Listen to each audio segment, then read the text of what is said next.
Ji, thank you pastor साहब। परमेश्वर का धन्यवाद हो और आप सभी को प्रेज द लॉर्ड। फिर एक बार ये मौका दिया कि हम आपके बीच में वचन को बता सकें, उनके उसके बीज बोने पाएँ। और जितने लोग इकट्ठे हैं, परमेश्वर से प्रार्थना करते हैं सभी को पिता परमेश्वर सुनने के लिए कान दे और इन वचनों को ग्रहण करने का हृदय दे, ताकि ये वचन सिर्फ बोला ना जाए परंतु हृदयों में उसका बीज लगे और वो 60 गुना और 100 गुना फल लेके आने वाला हो सके। आज हम इस कठिन परिस्थितियों से जब पिछले 1.5 या 2 साल से लोग गुजर रहे हैं, तब हमको और भी ज़्यादा महसूस हो रहा है कि परमेश्वर जो है हमसे प्रेम करता है। विशेषकर आज हम सब जो भी जीवितों की ज़मीन में पाए जाते हैं, हम सब ज़रूर अपने हृदय पे, अपने दिल पे हाथ रख के ये बोल सकते हैं कि परमेश्वर हमसे प्रेम करता है। परमेश्वर का प्रेम, या बाइबल में यूँ कहें कि प्रेम के बारे में बाइबल में बहुत ज़्यादा महत्व दिया गया है। और जो पौलुस ने भी एक पूरा अध्याय प्रेम के बारे में, प्रेम का अध्याय लिखा। और प्रेम के बारे में जब हम बाइबल में देखते हैं या पढ़ते हैं, तो उसमें प्रेम के 4 ग्रीक वर्ड्स हमको मिलते हैं जो कि यूज़ किए गए हैं प्रेम के बारे में, जिसमें से कि पहला जो वर्ड है वो है स्टोर्ज, या स्टोर्ज, जिसका मीनिंग है ये फैमिली का लव है, या पेरेंटल लव जिसको बोलते हैं, माता पिता का जो अपने परिवार के प्रति जो प्रेम होता है, या किसी फैमिली में जो आपसी प्रेम होता है, उसको स्टोर्ज के रूप में, स्टोर्ज वर्ड उसके लिए यूज़ किया गया है। दूसरा वर्ड एक यूज़ किया गया है फिलिया, जो कि जो फ्रेंड्स के बीच में जो प्रेम है या भाइयों के बीच में जो प्रेम है, वो उसके लिए ये वर्ड फिलिया यूज़ किया जाता है। एक और वर्ड जो यूज़ किया गया है वो है इरोस, या रोमांटिक लव, या जो कि पति पत्नी के बीच में होने वाला जो प्रेम है, उसके लिए वर्ड इरोस यूज़ किया गया है। चौथा वर्ड, जो सबसे महत्वपूर्ण वर्ड यूज़ किया गया है बाइबल में, जो प्रेम के लिए यूज़ किया गया है, वो है अगापे। हम सब इस अगापे प्रेम के बारे में जानते हैं। इसको गॉड्स लव बोलते हैं, परमेश्वर का प्रेम, उसको हम अगापे से बोलते हैं। इसकी अगर थोड़ी और व्याख्या में जाएं तो ये एक अनकंडीशनल, माने इसमें कोई शर्त नहीं है। इस प्रेम में कोई शर्त नहीं है, वन वे प्रेम है। आप मुझसे प्रेम करो या ना करो, मैं तो आपसे प्रेम करता हूँ। ये अगापे का एक ये है गॉड्स का love, and it is never changing. माने ये सर्कमस्टांसेस के साथ चेंज नहीं होता। मैं आपसे आज प्रेम करता हूं क्योंकि आप मुझे पसंद करते हैं, या आप मेरे बारे में अच्छा अच्छा बोलते हैं, या आप मेरी तारीफ करते रहते हैं, तो मैं आपसे प्रेम करता हूं। पर एक दिन आप मेरी कोई गलती के बारे में बोल देंगे और मैं फिर आपसे प्रेम करना बंद कर देता हूं। वो सर्कमस्टांसेस से रिलेटेड जो प्रेम होता है, अगापे में वो प्रेम नहीं है। अगापे में अनकंडीशनल लव है, और एक बार वो प्रेम जो है वो बदलता नहीं। और इसका सबसे अच्छा उदाहरण, जो मेरा आज का कीवर्ड्स भी है, और जिसको हम गॉस्पल का समरी ऑफ द गॉस्पल भी उस कीवर्ड को बोलते हैं। और मेरे को लगता है कि यहाँ जितने लोग उपस्थित हैं सभी इसको बाय हार्ट इस कीवर्ड्स को जानते होंगे, जो कि पाया जाता है यूहन्ना रचित सुसमाचार उसका 3 अध्याय और 16वें पद में। सभी को उसको माने बाय हार्ट याद है कि परमेश्वर ने जगत से ऐसा प्रेम रखा कि उसने अपना इकलौता पुत्र दे दिया, ताकि जो कोई उस पर विश्वास करे वह नाश ना हो पर अनंत जीवन पाए। ये वचन जब भी हम सुसमाचार सुनाते हैं, ये वचन आवश्यक है। आज हम इसमें जो प्रेम है वो अगापे वर्ड यूज किया है इस प्रकार से। और मैं आज जैसा पढ़ रहा था कि न्यू टेस्टामेंट में अगापे शब्द 116 बार यूज किया गया, बट सबसे ज्यादा जो यूज किया जाने वाला वर्स है इस अगापे के लिए वो यही है, गॉड सो लव्ड, ऐसा करके परमेश्वर ने जगत से ऐसा प्रेम किया। तो ये परमेश्वर का प्रेम अगापे है। अगापे हमने जैसा इसकी मीनिंग में या इसके डिस्क्रिप्शन में हमने देखा कि वो क्या है, अनकंडीशनल लव है। आज संसार में जो मनुष्यों का जो प्रेम होता है वो किसी कंडीशन पे होता है, किसी ना किसी कंडीशन पे होता है। आप मेरे भाई हैं तो मैं आपसे प्रेम करूंगा, आप मेरे परिवार के लोग हैं तो मैं प्रेम करूंगा, आप मेरे बारे में अच्छी बातें बोलते हैं तो मैं प्रेम करूंगा, या आप कोई बड़ी पोस्ट में है, आप कहीं के मंत्री हैं, मैं आपसे प्रेम करूंगा, मैं कोशिश करूंगा। लेकिन यहां पे जिस प्रेम की हम बात कर रहे हैं, या परमेश्वर ने जो लिखा है कि परमेश्वर ने जगत से ऐसा प्रेम रखा, जगत से ऐसा प्रेम रखा, और किस जगत से परमेश्वर ने प्रेम रखा उसके बारे में हम जरा देखें। हम देखते हैं कि हम अगर किसी से भी, जैसे यंग लड़के लड़कियों से अगर बात करें कि तुम प्रेम करने के लिए क्या तुम्हारा मिनिमम क्राइटेरिया है, तो वो बोलेगी कि दिखने में अच्छा हो, पढ़ा लिखा हो, उसकी अच्छी नौकरी हो, उसका परिवार अच्छा हो, माने डिफरेंट टाइप ऑफ कंडीशंस वो रखती है या रखता है वो बंदा या वो लड़का या वो लड़की रखती है कि ऐसी ऐसी कंडीशंस हो। लेकिन परमेश्वर ने किस जगत से प्रेम किया हम देखते हैं। यूहन्ना रचित सुसमाचार उसका 1 अध्याय और उसके 10 वचन में इस प्रकार से लिखा है, वह जगत में था और जगत उसके द्वारा उत्पन्न हुआ और जगत ने उसे नहीं पहचाना। यहां पे लिखा है जगत में था, जगत उसके द्वारा उत्पन्न हुआ, लेकिन जगत ने उसे नहीं पहचाना।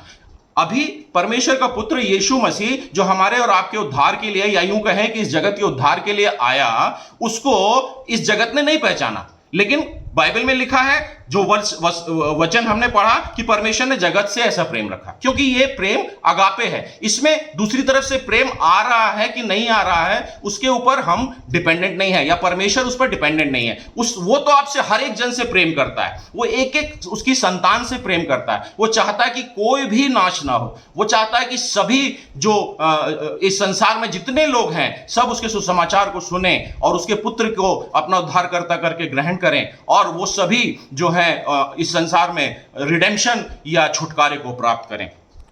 और उसके बारे में अगर आगे पढ़ें, यूहन्ना का 15:18 में लिखा हुआ है, यदि संसार तुमसे बैर रखता है तो तुम जानते हो कि उसने तुमसे पहले मुझसे बैर रखा। यहां पे उसी जगत के बारे में, उसी संसार के बारे में लिखा हुआ है कि उसने तुमसे पहले मुझसे बैर रखा। अब वो जगत जो बैर रखता है, परमेश्वर लिख रहा है कि उससे उसने प्रेम किया। आज हमसे भी इसीलिए वो परमेश्वर या वो यीशु मसीह हमसे भी वही एक्सपेक्ट करता है कि हम सिर्फ उनसे प्रेम ना रखें जो हमसे प्रेम रखता है, परंतु हम उनसे भी प्रेम रखें जो हमसे बैर रखते हैं। आज का समय है जबकि हम देख रहे हैं कि सताव का समय है, बहुत ज्यादा सताव का समय। और सताव की जब भी बात आती है तो एक घटना जरूर सबके मन में आ जाती है जो उड़ीसा में मनोहरपुर में हुआ था। ग्राहम स्टेन्स और उनके 2 बेटों को जिंदा जला दिया गया था उनकी कार के अंदर।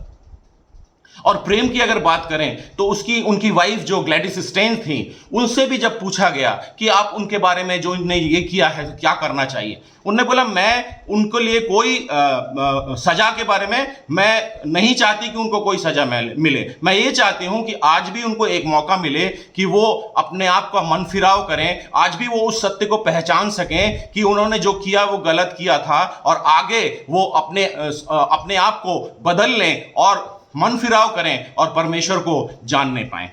यह होता है अगापे प्रेम, जो कि ग्लैडिस स्टेन ने करके दिखाया। और वो कुछ दिन बाद भी वहां पे रही, जबकि उसके साथ ये हुआ तो भी वो वहां पे जो कोढ़ियों की सेवा वो कर रही थी। उसके बाद उसने वहां पे हॉस्पिटल भी बनाया।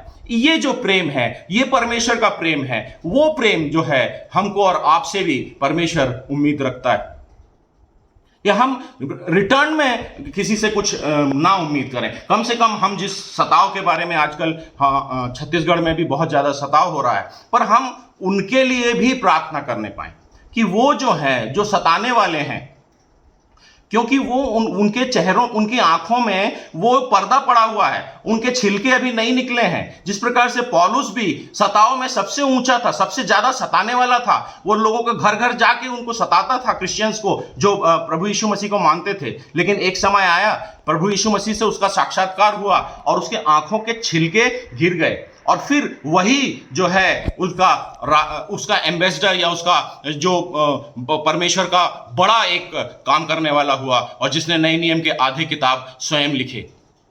हम इन सताव वालों के लिए भी प्रेम करें, जो सता रहे हैं हमको, जो मसीहियों को सता रहे हैं, उनके लिए भी प्रार्थना करें, उनसे भी प्रेम रखें, उनसे हम बैर ना करें, उनके लिए भी हम प्रार्थना करें कि परमेश्वर उनको भी सद्बुद्धि दे, परमेश्वर उनकी आंखों को खोल ताकि वो भी सत्य को जानने पाए। क्योंकि शैतान ने उनको आंखों को अंधा कर दिया है और वो सत्य को नहीं पहचान पा रहे हैं, और इसलिए वो ऐसा कर रहे हैं। तो इसलिए पहला जो था अगापे, परमेश्वर का प्रेम या अगापे प्रेम, कि it is an unconditional love. दूसरा जो हम देखते हैं, ये एक ऐसा प्रेम है कि उसमें लिखा हुआ परमेश्वर ने जगत से ऐसा प्रेम किया कि अपना इकलौता पुत्र दे दिया। तो अगापे प्रेम जो है वो देने वाला प्रेम है, वो रिटर्न में कुछ चाहता नहीं है। वो अगापे प्रेम आप दूसरा रिटर्न में क्या देगा उसके लिए मैं दूं, ऐसा नहीं है। वो प्रेम है देने वाला प्रेम। परमेश्वर जानता था कि मेरा बेटा इस संसार में आएगा, उसको ये संसार ग्रहण नहीं करेगा, उससे वो बैर करेंगे, उसको वो मारेंगे, उसको कोड़े लगाएंगे, उसको क्रूस पर चढ़ाया जाएगा, फिर भी उसने इस संसार से प्रेम किया, क्योंकि वो देने वाला प्रेम है। अगापे प्रेम देने वाला प्रेम है। देने वाला जो है हमारे सभी मसीहों के लिए, ये भी परमेश्वर चाहता है कि हमारा हृदय देने वाला हृदय बने।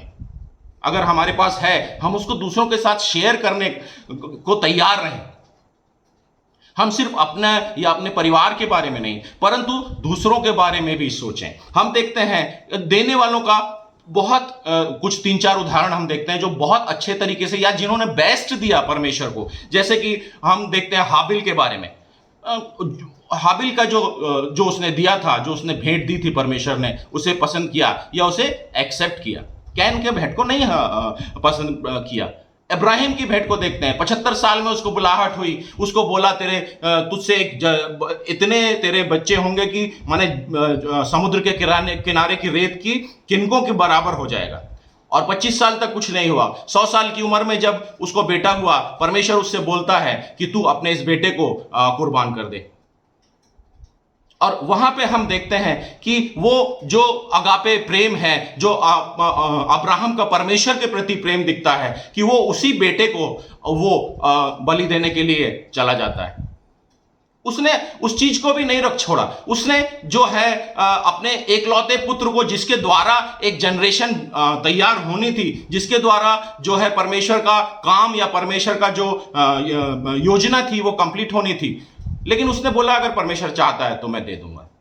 ये देने वाला जो मन, देने वाला मन। तीसरा चीज और एक जो देने वाले के बारे में नया नियम में एक लिखा हुआ, उस गरीब विधवा के बारे में जो 2 दमड़ी उसने डाला, जहां यीशु मसीह खड़ा होकर देख रहा है कि वो उस मंदिर में लोग आके किस प्रकार से दान दे रहे हैं, किस प्रकार से परमेश्वर के भवन में अपनी भेंटों को दे रहे हैं। और उसने कहा कि इस गरीब विधवा ने सबसे बढ़ चढ़कर दान दिया, क्योंकि उसके पास जो था वो दे दिया।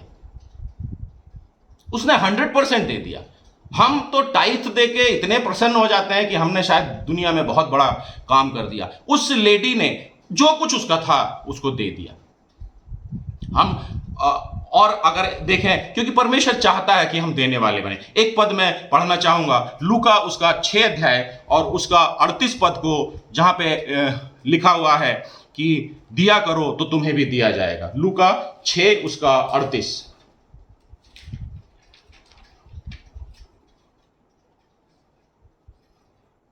दिया करो तो तुम्हें भी दिया जाएगा। लोग पूरा नाप दबा दबा कर और हिला हिला कर और उभरता हुआ तुम्हारी गोद में डालेंगे, क्योंकि जिस नाप से तुम नापते हो उसी से तुम्हारे लिए भी नापा जाएगा। ये परमेश्वर ने लिख दिया यहाँ पे, जो पवित्र आत्मा के द्वारा लिख दिया गया कि जिस नाप से तुम नापते हो उसी नाप से तुम्हारे लिए नापा जाएगा। बाइबल में लिखा है तुम दूसरों से जो चाहते हो वो दूसरों के लिए पहले करो। जिस प्रकार से तुम चाहते हो कि दूसरे तुम्हारे साथ व्यवहार करें, वो व्यवहार तुम दूसरों के साथ करो। और दिया करो ताकि तुम्हें भी दिया जाए, तुम्हें भी दिया जाएगा। और वो चाहता है कि हम दिया। इसलिए एक और अगापे प्रेम जो है, हम वापसी के लिए उम्मीद में ना दें। हम देने का मन हमारा होना चाहिए। प्रेम के लिए हम दे दें कि नहीं, इससे वापसी जो भी होगा उसकी कोई आवश्यकता नहीं है। तीसरी चीज अगर हम करें कि ये प्रेम उसने किससे किया, उसने जो प्रेम किया तो उसने पूरे जगत से किया। लेकिन उद्धार किसका है? उद्धार के बारे में लिखा है ताकि जो कोई उस पर विश्वास करे। प्रेम वो जगत से करता है, चाहे विश्वासी हो चाहे अविश्वासी हो, सभी के ऊपर धूप बर देता है, सभी के ऊपर बारिश का पानी देता है, और जो भी जरूरतें हैं वो सारी चीजें उस सबके लिए मुहैया कराना चाहता है, सबको देता है। उसमें कोई पक्षपात नहीं करता। लेकिन वो क्या चाहता है? वो चाहता है कि किसको वो उद्धार दे करेगा? जो विश्वास करे। और जैसा कि विश्वास के बारे में वचन में लिखा हुआ है कि विश्वास सुनने से और सुनना परमेश्वर के वचन के द्वारा। तो हम परमेश्वर के वचन में उस परमेश्वर की योजना को पूरा करने के लिए या उसके जो रिडेम्पशन का प्लान को पूरा करने के लिए हमारी तरफ से जो काम करना है वो करना है कि हमें परमेश्वर पर विश्वास करना है। हमें विश्वास करना है कि प्रभु यीशु मसीह जो परमेश्वर का पुत्र है और वो इस संसार में आया, उसने हमारे पापों को अपने ऊपर ले लिया, वो क्रूस पर चढ़ाया गया, उसको मारा गया, वो गाड़ा गया, तीसरे दिन मुर्दों में से जी उठा और आज परमेश्वर की दाहिनी ओर बैठ के हमारे और आपके लिए प्रार्थना और दुआ कर रहा है, इंटरसेसरी प्रेयर्स कर रहा है। आज भी वो हमारे लिए, हमारी ओर उसकी निगाहें लगी हुई हैं। आज भी हमारे और आपके लिए वो प्रार्थना कर रहा है कि हम आज भी मैं जो बोलूं कि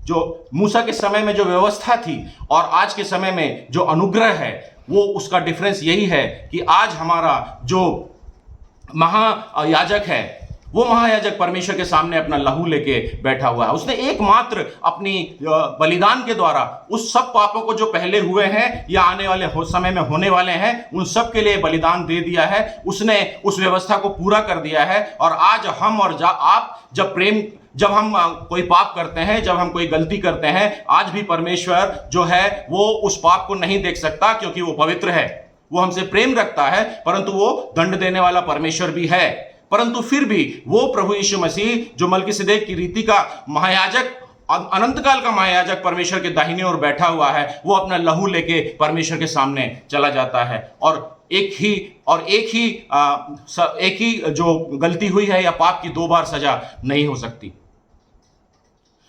तो हमको क्या ये विश्वास जरूर करना है। हम इसके बारे में लिखा हुआ है, विश्वास के बारे में लिखा हुआ है, जो कि पाया जाता है रोमियो की पत्री उसका 10 अध्याय और 9वां पद, जहां पे इस प्रकार से लिखा हुआ है कि यदि तू अपने मुंह से यीशु को प्रभु जानकर अंगीकार करे और अपने मन से विश्वास करे कि परमेश्वर ने उसे मरे हुए में से जिलाया, तो तू निश्चय उद्धार पाएगा। तो हमको मुंह से अंगीकार करना है और मन में विश्वास करना है। कभी कभी हम इन दोनों चीजों को उलट कर देते हैं।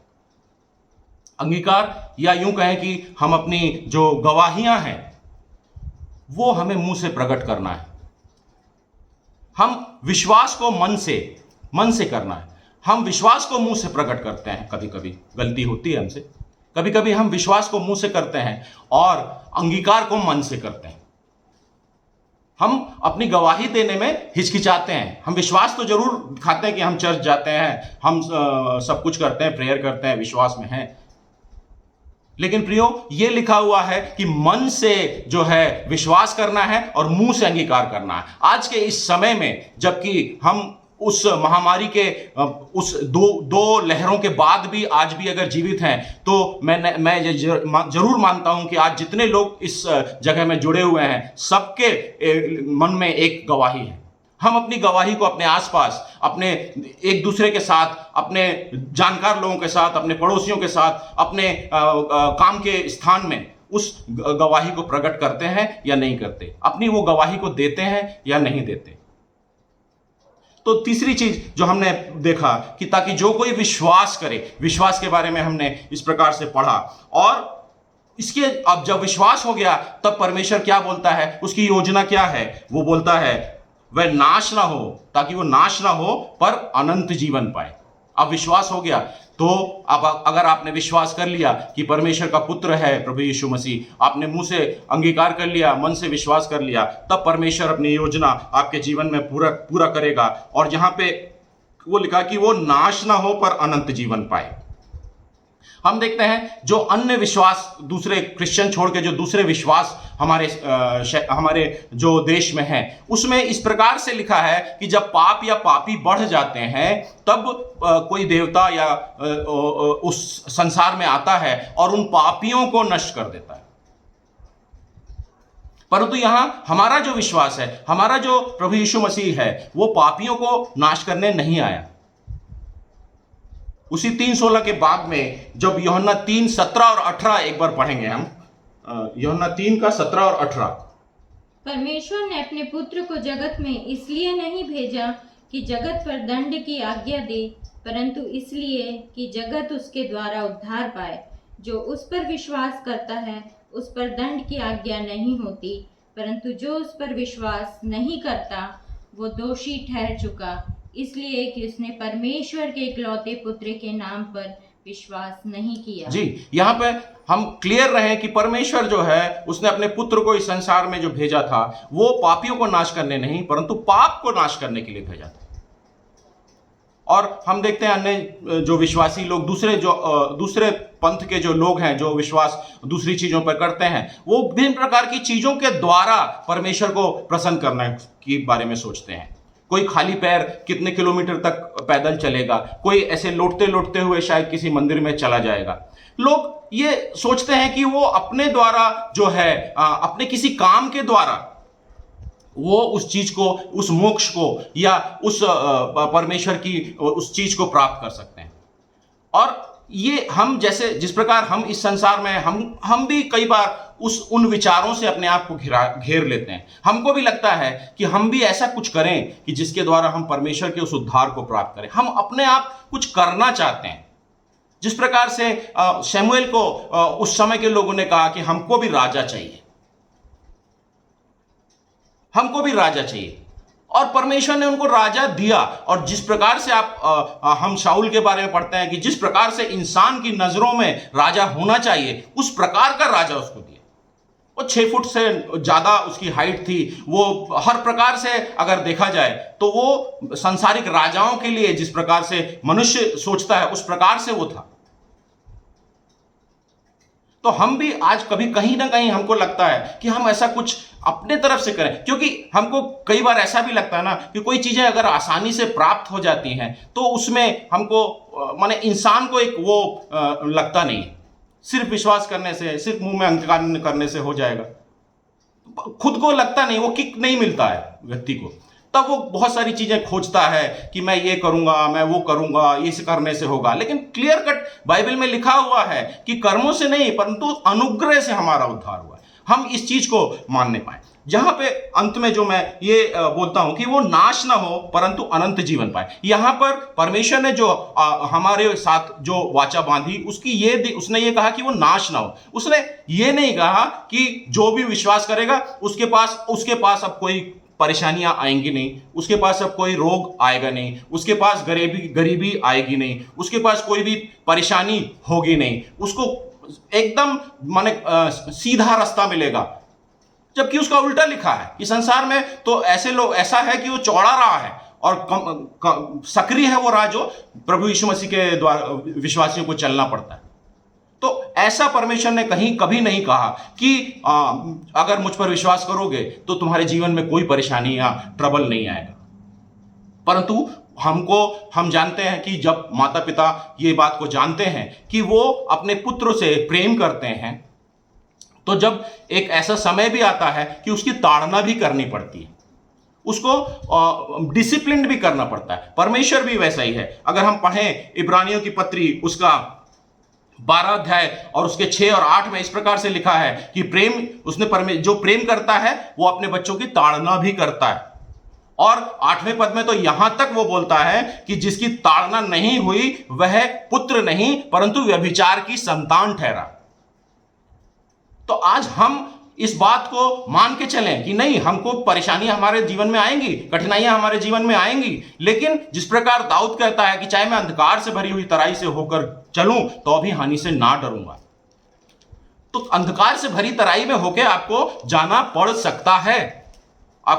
सकता है, आप अपने आप को तैयार रखें। और क्यों ले जाता है? ताकि मैं और आप, जैसा क्या हुआ, प्रभु यीशु मसीह ने जो बोला उसको करके दिखाया, और इसलिए वो कॉन्फिडेंटली बोलता है कि ये करो, ऐसा करो, दुश्मनों से प्रेम करो। वो बोल सकता है क्योंकि उसने क्रूस पर से भी बोला है, प्रभु इन्हें माफ कर क्योंकि ये नहीं जानते कि इन्होंने क्या किया। उसने उसको थप्पड़ मारे, उसको भिन्न प्रकार की ताड़नाएं दी, क्रूस पर उसको मौत दी, तब भी उसने कहा और इसलिए जब वो बोल सकता है, आज हम भी जब कठिनाइयों से परेशानियों से होकर गुजरते हैं, तब हम उस कठिनाइयों के बाद जब निकल के आते हैं, मैं अपनी खुद की गवाही आज देखता हूं और सोचता हूं कि ऐसा क्यों हुआ, तो मुझे लगता है कि हम जब हो जाए ऐसा होके जब गुजरते हैं तो एक कॉन्फिडेंटली हम जो है परमेश्वर के लिए अपनी गवाही को दे सकते हैं। तब हम बोल सकते हैं कि चक्कर मैंने जाना है, यहोवा कैसा है भला। चक्कर देख के जब आप करते हैं तो आपकी जो गवाही है वो कॉन्फिडेंसली होती है। जब आप उस कठिनाई से गुजरे ही नहीं, आप दूसरे को क्या बोलेंगे? अगर मैं बोलूं अपनी पत्नी अगर किसी को बोलती है कि परमेश्वर में वो सामर्थ्य है कि वो कैंसर पीड़ित को भी ठीक कर सकता है, वो बोल सकती है इसलिए क्योंकि वो उस कैंसर के लड़ाई को जीत के आई है, इसलिए वो बोल सकती है और वो कॉन्फिडेंटली बोल सकती है कि हाँ मैंने देखा है, चक्कर मैंने जाना है।